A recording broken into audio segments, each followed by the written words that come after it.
I'm doing great. First interview? You are my first, yes.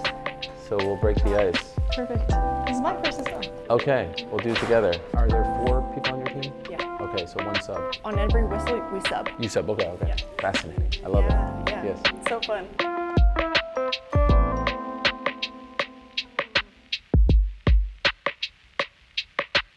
Paige, very nice to meet you. Thank you so much for the time. You know, you came in here and I was looking around because it's great to see you, but if I'm being honest, disappointed that Poppy isn't here as well, because she seems to be by your side every step of the way. Your daughter, Poppy. Yes. Where's Poppy? So someone asked me at breakfast this morning, they'd be like, is Poppy here? And I'm like, unfortunately not, because she'd be the star of the show. Right. I'd be hiding in the shadows and she'd be like, oh, I belong, like so comfortable in front of the camera, like has a perfect personality. So unfortunately is not here, but is well taken care of. Was she disappointed when she found out you were coming and she wasn't? Yes, always. Okay. There was a tournament this summer where I said, okay, like I'm leaving for a few days, we have a tournament, we're going to Mongolia, and you're gonna stay with Grandma and Grandpa. She's like, what do you mean I'm not coming? Like it was just such a normal part of her routine, and it's like, how can your team function? How can you play without me there? Like, she just thinks she's an essential part, which she is. Right. So yeah, always wants to come and always thinks that she's traveling with me. If all goes well, you qualify Paris next summer. Obviously she's coming, right? Absolutely. She would not accept anything else? Yes. Okay. Yeah. And that's not tough on you. I mean, obviously you're focused, you're an athlete, but I see like you're on the court, you're warming up, she's like right by your side. Yes. Is it hard to balance both roles, the star player and the mom as well? I personally love it so much. Since she's been born, it was my mission to return to play in the Olympics, and fortunately that was the first year that 3x3 started for Canadian women. So it's been such a natural part of her life, and kind of my transition into being a mom is having her in the gym with me, and that's what's made it capable for me to play basketball while being a parent, is just integrating her into my training and into our competitions. And so now she's so comfortable in the space and being in the gym. We'll have our game or our training going on, and she knows that she has to like run around the court and is happy to be there and has found a love and passion for it as well. So it's been really proud for me to share this experience with her and have her there. So yeah, I love it. Do you get the sense that she understands who you are and what you do for a living? Does she get the magnitude of this all? I don't think so yet. However, I think she is very proud of me. She had soccer practice, and I had just gotten back from the World Cup this year, so she went to her coach and she's like, that's my mom. She just played in the World Cup. Ah, nice. Sometimes they lose. And I was like, oh, you don't know. I was like, sometimes we win. Yes. But yeah, I think she is proud to share that and share that I play basketball and be a part of it. And she gets to do interviews sometimes, which she seems to love more than me, Yes. but yeah.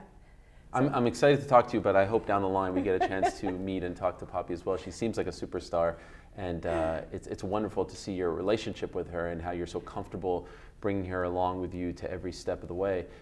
Sometimes for a female athlete, I would say, you know, speaking to a bunch over the years, they are worried when they get pregnant that maybe that's the end of their competitive athletic career. Yeah. Were you the same? I was very fearful of that initially, and I think after I had Poppy, I put in so much time and effort and preparation into getting back to being in better shape or being a better athlete or player and more strategic than I was before I had Poppy, in fear of getting cut or not being accepted because I had Poppy. And when I tried to return to 5-on-5 because I was playing professional, I had actually every club that I speak to at the time say they couldn't accommodate a family, or it wasn't possible for them to bring over an athlete with a family. It's more popular now, but fortunately through finding 3x3, it removed a lot of barriers because the training environment and structure was way different, and there's a little bit more autonomy over the travel and the schedule and when we had played. So I definitely have faced barriers like being a woman in sport and having people tell me that it's not possible with the child. So that was really disheartening for me initially, but to be able to share it with her now and be at the stage we're at and have so much love and support from our teammates has been amazing. And I think I approached it in the first few years of Poppy's life. I would go and be in job interviews, or, you know, as I mentioned, going back to play 5-on-5, and almost approach it from like a deficit, or not from like a weakness, being like, oh, like I have Poppy, is that okay? And then I started to get involved with an Indigenous organization in Saskatchewan, And I was very empowered in that position and had amazing mentors that said, yes, you have Poppy, and that's a beautiful thing, and that only makes you a stronger person and a better employee, and never apologize for that. And that has really empowered me to just embrace it, be like, this is who I am, this is my situation, I'm a single mom, but I'm also all of these other things, and I am more capable because I have this beautiful daughter and have learned all these lessons or have experienced all this growth because of having her. And like seeing I feel like I'm able to see and appreciate the qualities that I have within myself because she possesses those, and I love all those things about her so much. So not only are you a future Olympian, a mother, you're also, would it be correct to call you like a league manager? Yes. Of the Living Skies Indigenous Basketball League? Yes. What is Living Skies? Living Skies is a program that I am involved in Saskatchewan, and it's been one of the most life-changing experiences for me. So Living Skies Indigenous Basketball League is a province-wide Indigenous youth basketball league that tries to remove barriers into sport. And in the spirit of reconciliation, it's open to all youth. So the league consists of 4 components. There's the on-court sessions that have practice plans that are rooted in Indigenous ways of knowing. There's workshops to help our athletes beyond the court and be successful in their lives. There's cultural education where we have knowledge and elders and knowledge keepers come in and speak to our youth. And then the last component is like the personal wellness, where we provide food and hygiene to try to meet athletes' basic needs, and there's no cost to participate in the program. So we started in 2020 and have had over 2,100 registrants and are able to serve 700 youth per year across 10 communities in Saskatchewan. So it's a league that looks to care for the holistic person, and it's been an amazing experience, and I know the league is just going to grow and continue to develop from here. Why did you sign up for this? Why did this speak to you? I love basketball. It's, I guess, as you can tell, it's such a huge component of my life, but it combined my passion of sport, but then also using sport to make positive impact in our world. Sometimes our athletes experience many barriers into sport, and I know that I have had so many life-changing experiences and am a different human and transformed because of sport. So it's like I have firsthand experience of the power of sport. So it's like if more youth can access that, I think it's amazing and beautiful, and it's going to lead to a better future for everybody.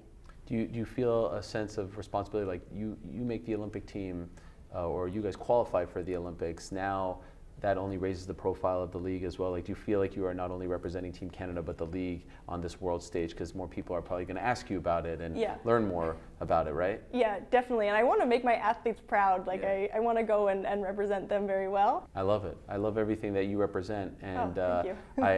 I hope that you guys are able to qualify. Obviously, we're a little bit biased here, and I know that you were heartbroken that you were unable to qualify in 2020 because of some weird, quirky qualifying rule. You should have been there, but thank you. That's in the past. Hopefully it all works out. What will it mean to you?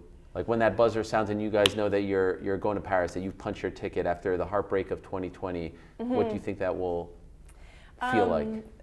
It's when I was a kid, and I was very fortunate to grow up in a family, a family that's been very supportive of my basketball career, that have supported and been able to transport me and pay for me to participate. Have had role models that look like me and people to look to and strive for. So I remember growing up, and whenever the Olympics were on, they were on for the entire duration of the 2 weeks or 3 weeks that it was on. And we had a 13-inch television in our TV, and we'd all huddle around and watch the Olympics. And I remember Haley Wickenhauser and the 2002 team playing in Salt Lake City and winning gold.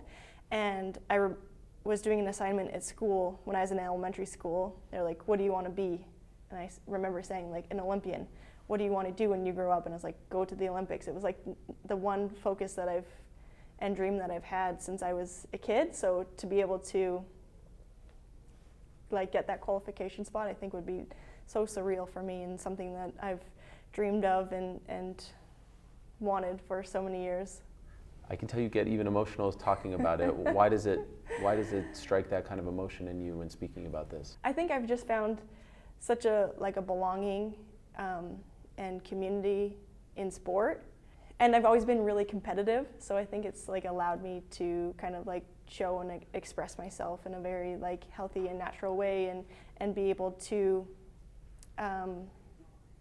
own and be proud of kind of the person that I am, and express myself in a very beautiful way. Well, I can't wait for it. I wish you guys nothing but the best.